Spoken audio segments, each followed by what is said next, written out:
सबका साथ, सबका विकास, यही मंत्र लेकर के चले हैं।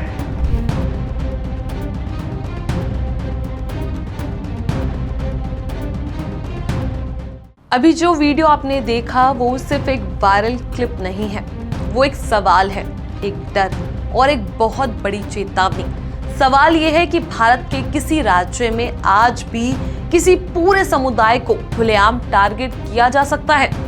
डर ये है कि जब सत्ता के संरक्षण में नफरत को विजुअल्स का रूप दिया जाए तो उसके नतीजे कितने खतरनाक हो सकते हैं।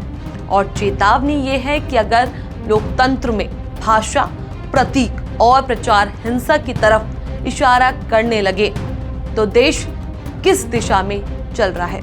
प्रधानमंत्री नरेंद्र मोदी बार बार कहते हैं सबका साथ, सबका विकास, लेकिन असम बीजेपी के ऑफिशियल सोशल मीडिया हैंडल से सामने आया ये वीडियो इस नारे की सच्चाई पर सीधा और गंभीर सवाल खड़ा करता है। क्योंकि जब ऊपर से एकता की बात हो और जमीन पर नफरत को बढ़ावा मिले तो भरोसा टूटता है, और यही भरोसा लोकतंत्र की सबसे बड़ी ताकत होता है। आज इसी पर बात करेंगे हम विस्तार से इस वीडियो में।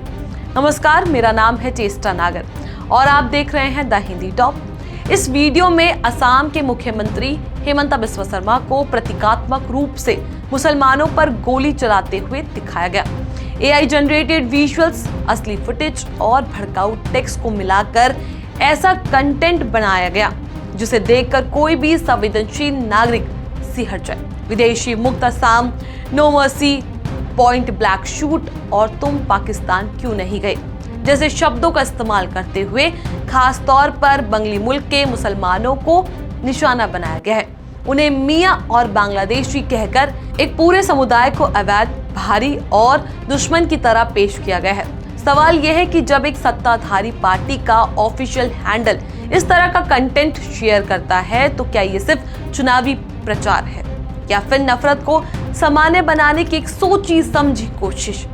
तृणमूल कांग्रेस की सांसद सागरिका घोष ने इसे शर्मनाक बताते हुए गिरफ्तारी की मांग की। पत्रकार राणा आयुब और M रियाज ने कड़ी प्रतिक्रिया दी और कहा कि ये सीधे तौर पर हिंसा को वैध ठहराने जैसा है। आलोचकों का कहना है कि जब देश में बेरोजगारी, महंगाई और आर्थिक दबाव जैसी असली मुद्दों से लोग जूझ रहे हैं, तब बीजेपी की IT मशीनरी जानबूझकर समाज को बांटने वाला कंटेंट परोस रही है ताकि ध्यान भटकाया जा सके। ये वीडियो ऐसे वक्त आया जब विधानसभा चुनाव की सुगबुगाहट तेज है और मुख्यमंत्री हेमंता बिस्वा शर्मा पर लगातार वोटों के ध्रुवीकरण के आरोप लगते रहे। हाल के दिनों में मुस्लिम रिक्शा चालक को लेकर दिए गए विवादित बयान, नाम कटवाने और रोजमर्रा के भेदभाव के आरोप इस बात की ओर इशारा करते हैं। ये कोई अलग थलग घटना नहीं बल्कि एक लगातार चलती राजनीति का हिस्सा है। असम के सामाजिक आर्थिक रूप से कमजोर बांग्ली मुल्क के मुसलमान दशकों से कागज, पहचान और नागरिकता साबित करते आ रहे हैं, फिर भी उन्हें बार बार शक की नजर से देखा जाता है और अब प्रतीकात्मक हिंसा के जरिए डराने की कोशिश की जा रही है। सबसे बड़ा सवाल यही है, क्या यही है सबका साथ, सबका विकास?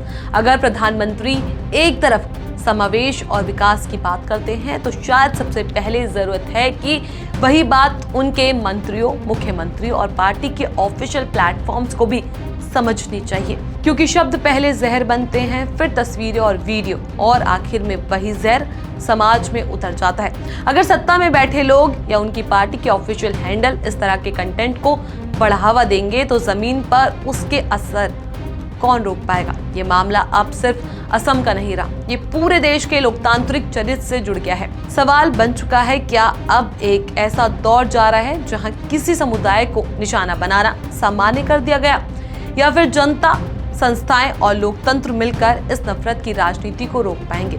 क्योंकि अगर आज सवाल नहीं उठाया गया तो कल जवाब देने के लिए शायद बहुत देर हो चुकी होगी। और यही वजह है कि ये वीडियो सिर्फ वायरल कंटेंट नहीं बल्कि एक चेतावनी है जिसे नजरअंदाज करना देश के लिए भारी पड़ सकता है। इस खबर को लेकर आपका जो भी कुछ कहना है, अपनी राय हमें नीचे कमेंट सेक्शन में जरूर बताएं। ऐसी और भी वीडियोस के लिए आप हमारे चैनल द हिंदी टॉप को सब्सक्राइब कर लें। इसके अलावा आप हमें X, Facebook और Instagram पर भी फॉलो कर सकते हैं।